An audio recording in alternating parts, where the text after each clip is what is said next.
O Direto de Brasília está recebendo hoje o deputado Fernando Rodolfo, do PHS de Pernambuco, um partido que não conseguiu cumprir a cláusula de barreira e ele deve migrar para outro partido. Primeiro mandato, nunca foi militante político, filiado partidário, candidato ou exerceu algum cargo, mas conhece bem o assunto. Assunto de política. Jornalista e redator Fernando Rodolfo, seja bem-vindo ao nosso Direto de Brasília. É uma satisfação receber o colega aqui agora, já num outro patamar. Agora você é político. Voit Campbell, a satisfação é toda minha de estar participando aqui com vocês desse programa que é referência no jornalismo, como vocês falam aqui, o jornalismo levado a sério, né? A gente, hoje no Brasil inteiro, sente uma necessidade muito grande do jornalismo sério, daquele jornalismo que forma opinião, e vocês aqui são referência nisso. Para mim é um prazer imenso estar aqui contigo hoje. Deputado, muito obrigado. Como é que o senhor recebeu esse projeto anticrime do ministro Sérgio Moro? Olha, recebi com alegria e com uma enorme expectativa. Acho que é isso que a população espera. O Brasil está cansado de leis que vêm só para suprir, fechar um buraco aqui, outro ali. A gente precisa ter uma reforma séria, uma lei que venha contemplar todas as áreas. E esse pacote apresentado pelo Moro, ele atende à expectativa da população quando trabalha para tirar privilégios de presidiários, quando trabalha de forma muito séria nesse enfrentamento à corrupção. Vamos travar uma grande luta no Congresso para aprovar esse projeto, para que ele tenha o apoio da maioria dos deputados, principalmente desses deputados que chegam agora trazidos pelos braços de quem já estava cansado de tanta corrupção, cansado de tanta violência e nada a ser feito nesse país. O senhor fez a sua campanha baseada também, além de outras coisas, nessa questão da segurança. O que o senhor considera fundamental, que precisa ser feito imediatamente? Olha, segurança pública a gente precisa entender que não é apenas atribuição do Estado, como muita gente pensa, não é? Segurança pública não é só você colocar o policial na rua. Primeiro, a gente precisa tratar a legislação. Não adianta você investir na polícia, investir em viaturas, investir em material humano, se você tem o bandido que era para estar preso na rua, né? Esse sistema que nós temos hoje de saída temporária é um sistema que eu não consigo entender por que ainda acontece. Vou te dar um exemplo. Muita gente não sabe como funciona isso. E eu, quando descobri, fiquei assustado. O cara que está num regime semiaberto, ele tem direito a sair 5 vezes do presídio durante o ano. E cada saída dele, ele passa 7 dias fora. Isso é organizado por artigo. Então, uma semana, o diretor do presídio chega lá nos pavilhões, só faz uma fila aqui de quem é assassino. Artigo 121. Então, junta todo mundo que matou alguém e coloca na rua. Olha, vocês podem passar 7 dias lá fora, passeando, depois vocês voltam. Esses caras vão matar de novo. Imagina você... O diretor do presídio chega lá no pavilhão e diz: quem é estuprador aqui, levanta a mão, vem aqui e faz essa fila. Vocês podem sair, tá? A lei diz que vocês podem passar 7 dias fora. Isso se repete 5 vezes por ano. O cara que é estuprador, ele vai sair da cadeia para estuprar de novo. Então aquela mulher que ele estuprar depois que foi preso, quem está estuprando na verdade é o Estado, né? É a lei que permite que o cara saia. Eu tenho certeza que o diretor do presídio, quando chama esses presidiários e abre a porta para eles saírem, ele faz isso contra a vontade dele, né? Mas está cumprindo a lei. Então, que lei é essa? Que lei é essa que favorece o bandido aqui no Brasil? Que lei é essa que diz que o cara que mata, que derrama o sangue de gente inocente, o cara que estupra, ele recebe, a família dele recebe o auxílio reclusão, enquanto a família da vítima passa necessidades porque o provedor da casa foi assassinado. Então, a gente precisa agir, né? Hoje no Brasil, quando você usa um celular na cadeia, você não está cometendo crime, por incrível que pareça. É uma falta grave. Então, o presidiário ele pode usar um celular conectado à internet que ele não está cometendo crime. Se ele for flagrado, ele vai para uma cela de castigo, fica lá sem banho de sol uma semana e depois volta. A gente precisa tornar isso crime. E essa é uma das bandeiras que eu vou defender aqui no meu mandato. Deputado, o segundo anuário de segurança pública do ano passado, 2018, Pernambuco está em 4º lugar no país em número de homicídios. O senhor pretende fazer algum trabalho para o seu estado? Olha, primeiro a gente precisa tratar essa questão da legislação, que é primordial. O estado de Pernambuco hoje, ele sofre muito na questão da segurança pública, a violência urbana é muito grande lá, porque, vou dar um exemplo, as delegacias no interior do estado estão sucateadas. As delegacias fecham nas cidades pequenas antes da padaria. Então, se você chega lá às 7 horas da noite, você encontra uma padaria aberta, um mercadinho aberto, mas a delegacia está fechada.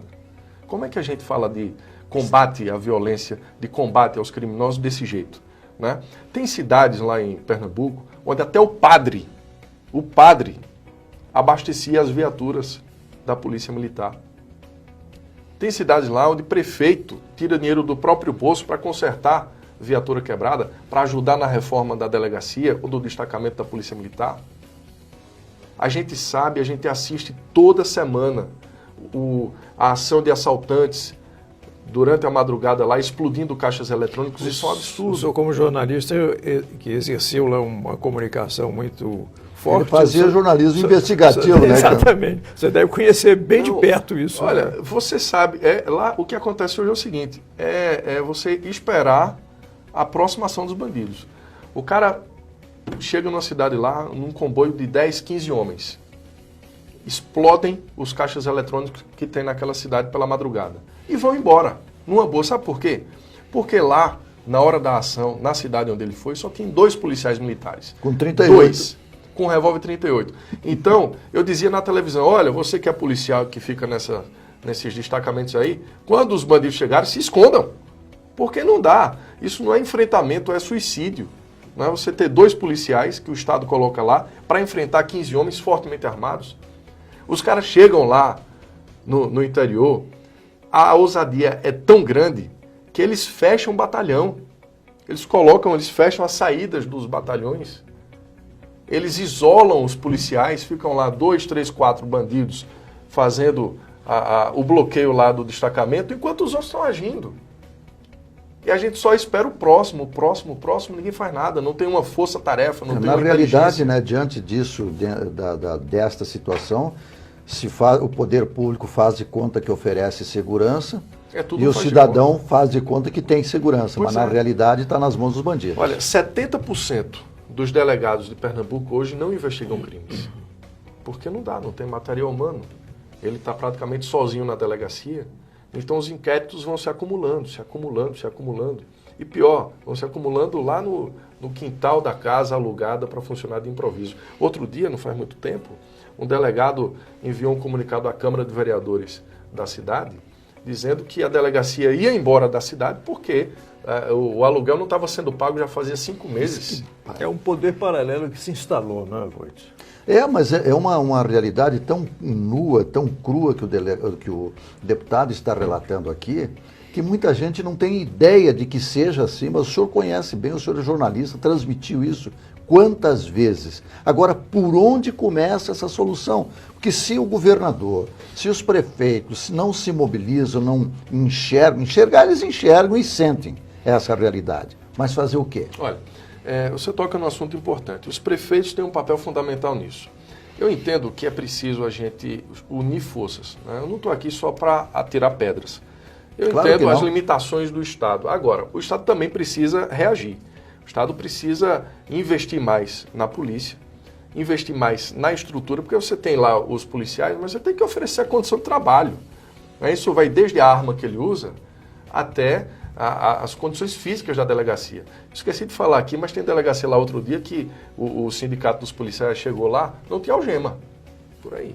Como é que eles vão prender? Não tem algema. Está na corda, né?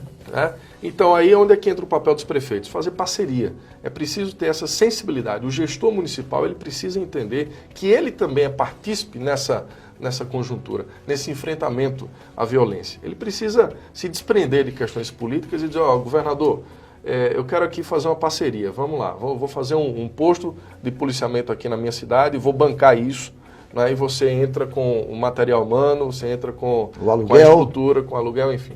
Agora, o prefeito, ele também precisa ter essa condição legal, porque se ele faz qualquer investimento hoje na segurança, ele é penalizado pela lei, né, o Tribunal de Contas vai para cima.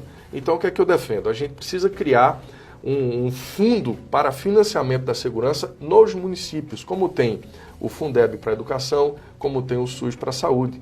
A A gente tem verba para a saúde, para os municípios investirem, a gente tem verba para a educação, para os municípios investirem, mas a gente não tem para a segurança. Então, quando um prefeito ele se atreve a fazer qualquer coisa nesse sentido, ele é penalizado depois. Agora, deputado, tem um outro levantamento estatístico aí que o estado de Pernambuco é o 5º estado onde mais morrem jovens. Por quê? Os jovens estão no crime? Há o desemprego. O desemprego é a base de tudo isso. O jovem está na rua. A falta de oportunidades coloca o jovem, tira o jovem da escola, né, tira o jovem do mercado de trabalho e coloca o jovem para a favela, para o crime, para o tráfico. É onde eles encontram uma rota de fuga para, enfim. Porque o cara que é jovem, ele quer ter um tênis bacana, ele quer ter um boné legal, ele quer ter um celular, ele quer ter as coisas dele. E quando ele não tem emprego, ele não tem oportunidade de trabalhar porque faltam políticas públicas nesse sentido, então ele cai no crime. E começa cedo. Não é aos 15, não, 16, 17, não. Ele começa cedo, ainda criança. E entra ali no mercado do crime, do tráfico, como aviãozinho, depois vai subindo, até se tornar um traficante. Quando ele tem sorte, ele chega lá. Quando não, morre no meio do caminho. As mulheres também entram nessa estatística, né? Com certeza. As mulheres são usadas, principalmente por aqueles que já estão presos, né? Quase toda semana a gente vê mulher sendo presa na porta do presídio, tentando entrar ali com celular, tentando entrar ali com droga. Porque se ela não faz isso, ela sofre. Os caras que estão lá dentro, eles comandam o crime fora. E como é que isso acontece? Através de um celular. Elas são obrigadas, né, a são atender obrigadas. Elas fazem isso, sabe, com o coração na mão. Eu digo porque eu acompanhei o drama de muitas dessas mulheres. Elas são obrigadas a fazer o que não querem fazer, mas se não fizerem, morrem. Porque quem está lá dentro não quer saber, ele quer manter a autoridade sobre a esposa. E inclusive o que se fala muito, e ontem o próprio ministro Sérgio Moro deixou muito claro, não adianta nós termos leis perfeitas, tudo mais, se elas não são aplicadas. E é sobre isso que nós vamos continuar a nossa conversa com o deputado Fernando Rodolfo, lá de Pernambuco. Nós já voltamos.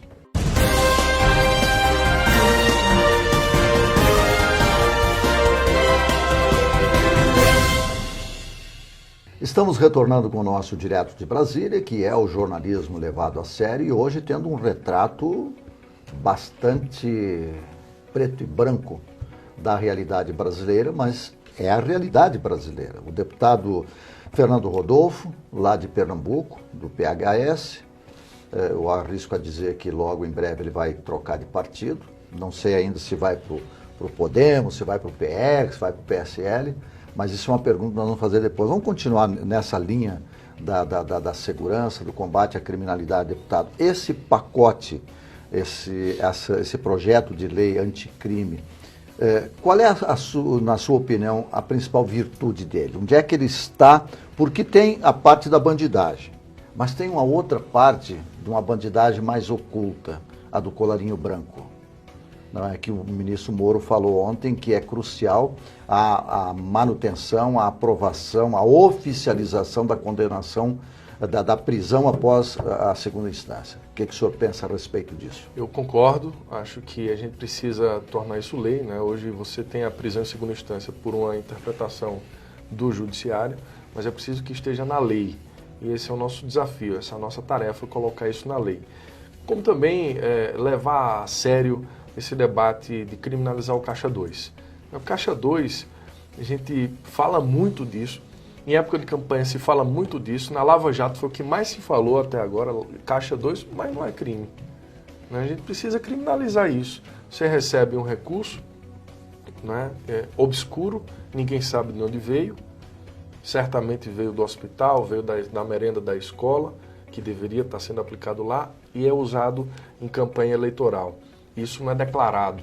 Né? Além de tornar o jogo desigual, né, porque o dinheiro faz diferença numa campanha, você ainda comete o crime de estar ocultando essa receita na tua campanha.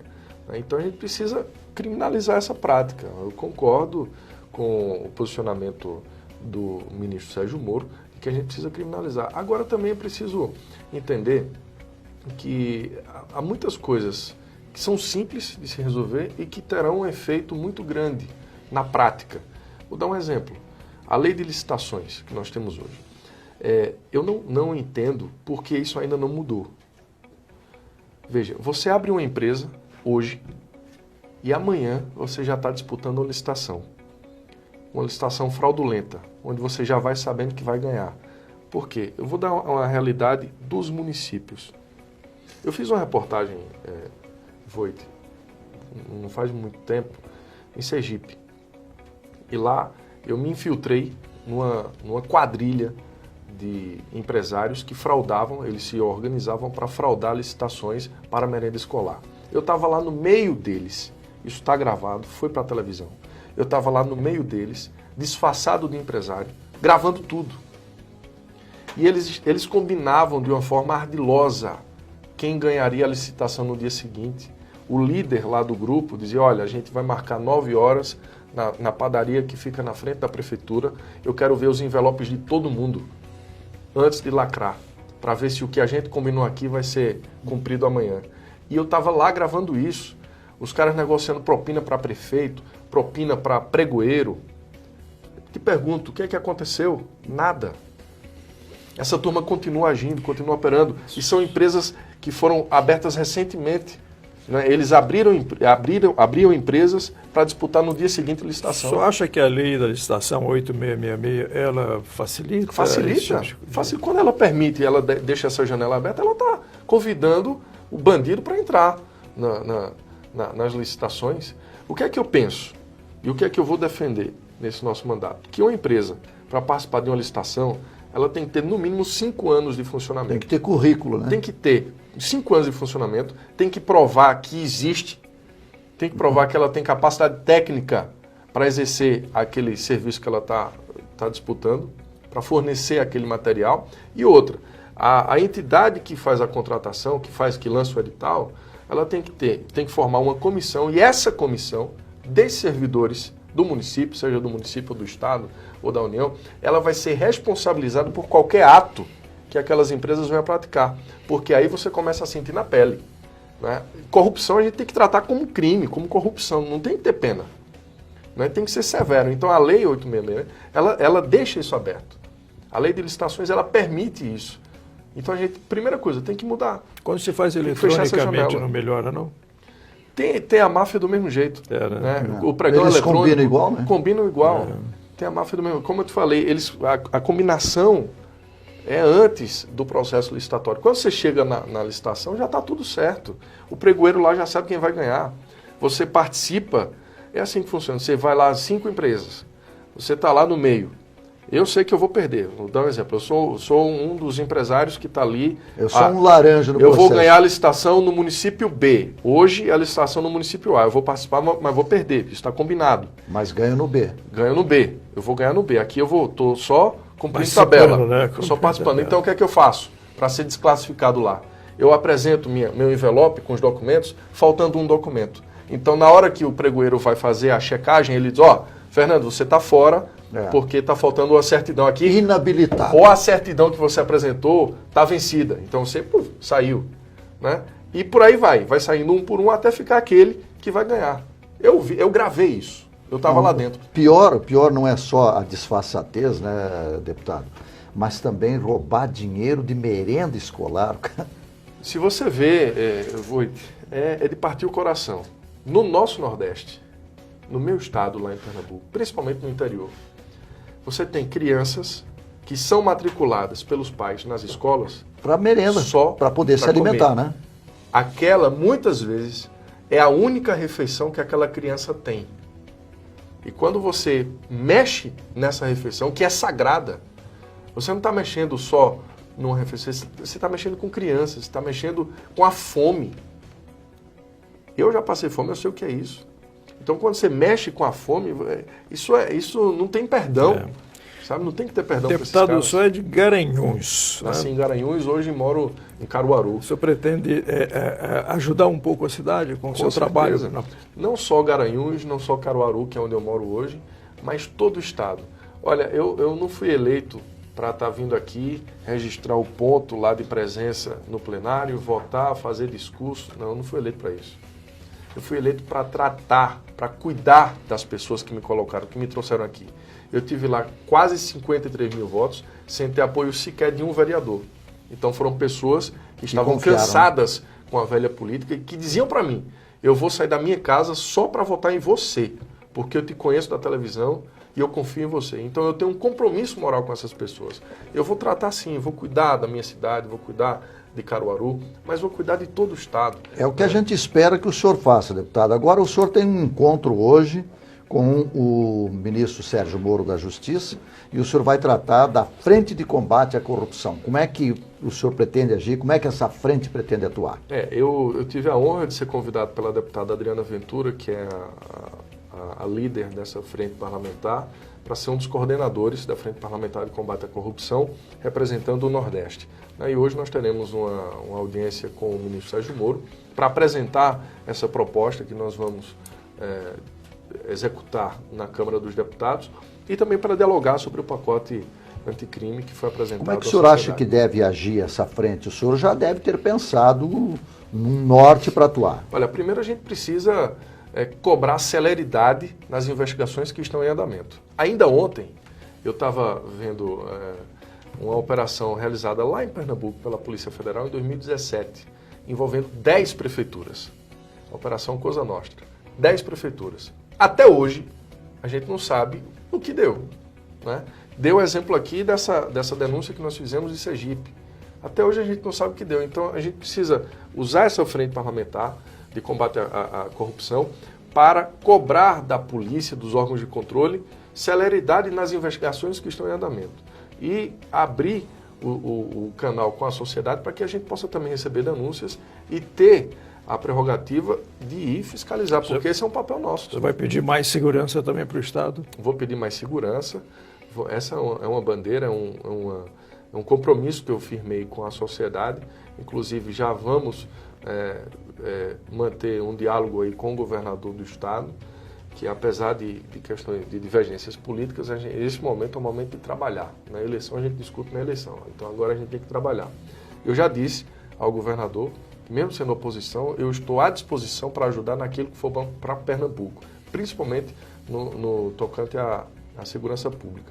A gente precisa dar segurança às pessoas. O povo está com medo, está com medo de ir para a igreja, porque você vai assaltado lá, é assassinado dentro da igreja. O povo está com medo de pegar um ônibus, está com medo de ir no mercadinho, está com medo de comprar pão na padaria. O povo de Pernambuco hoje vive sob o medo. É um desafio muito complicado esse, né? Mas precisa ser enfrentado. É difícil. Como é que o senhor acha que chegou àquela situação no Ceará, onde 4 anos de mandato de um mesmo governador que se reelege e de a com pouco explode uma crise daquele tamanho de violência? Pois isso aí mostra a ousadia dos bandidos. Né? Eles, como você falou aqui logo no começo, é um poder paralelo. Eles perderam o medo do governo, eles perderam o medo da polícia, eles perderam o respeito. Não respeitam a polícia, não respeitam o Estado. Né? Então, chega um momento que eles querem mostrar que eles têm um poder, que eles é que mandam.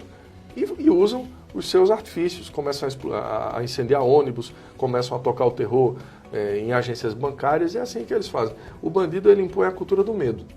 E ele usa os seus instrumentos para isso. O Estado, que deveria reagir à altura, muitas vezes não reage ao Mas o policial não pode dar um tiro em bandido. Isso tem que mudar. Não podia, né? Isso tem que mudar. Agora, pelo pacote, parece que vai poder. Né? O Isso pacote precisa ser permite. aprovado. A gente precisa dar condição ao policial. O policial, muitas vezes, ele deixa de executar a sua tarefa porque ele sabe que se atirar num bandido daquele, ele perde a farda depois, ele vai ser preso, desestrutura a família. Então, ele tem medo.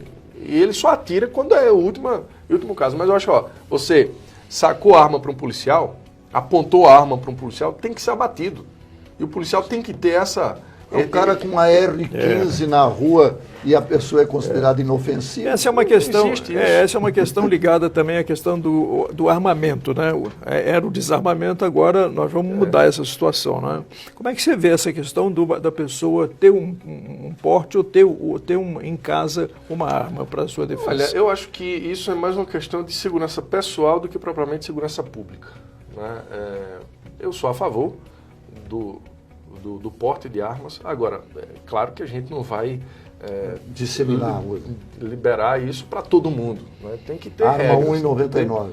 Tem que ter regras, porque você não pode dar uma arma para qualquer um sair por aí mostrando arma, não é assim que funciona. O sentido do cidadão ter o seu porte de arma é garantir a sua proteção pessoal. E da família, né? E da família. Tá certo. Né? Do seu patrimônio. Eu sou a favor. Agora, claro que tem que ter regras e regras que não podem ser tão facilitadas assim.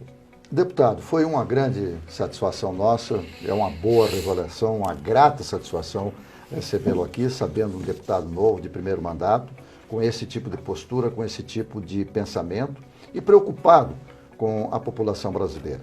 Já está convidado, depois de instalar a Frente de Combate à Corrupção, o colega, se nos permite, né, retornar aqui para reportar essa sua atuação lá no Congresso. Eu quero voltar aqui para a gente falar de segurança, mas para a gente falar também de reforma da Previdência, para a gente falar da crise de água no sertão nordestino. Inclusive, essa é uma outra frente parlamentar que eu estou liderando esse movimento lá na Câmara, né, a Frente em Defesa da Água no Nordeste. Depois a gente vai falar mais sobre isso. Vai voltar aqui para falar das coisas boas, né? Falar também das coisas boas. E daquilo que o governo vai avançar agora.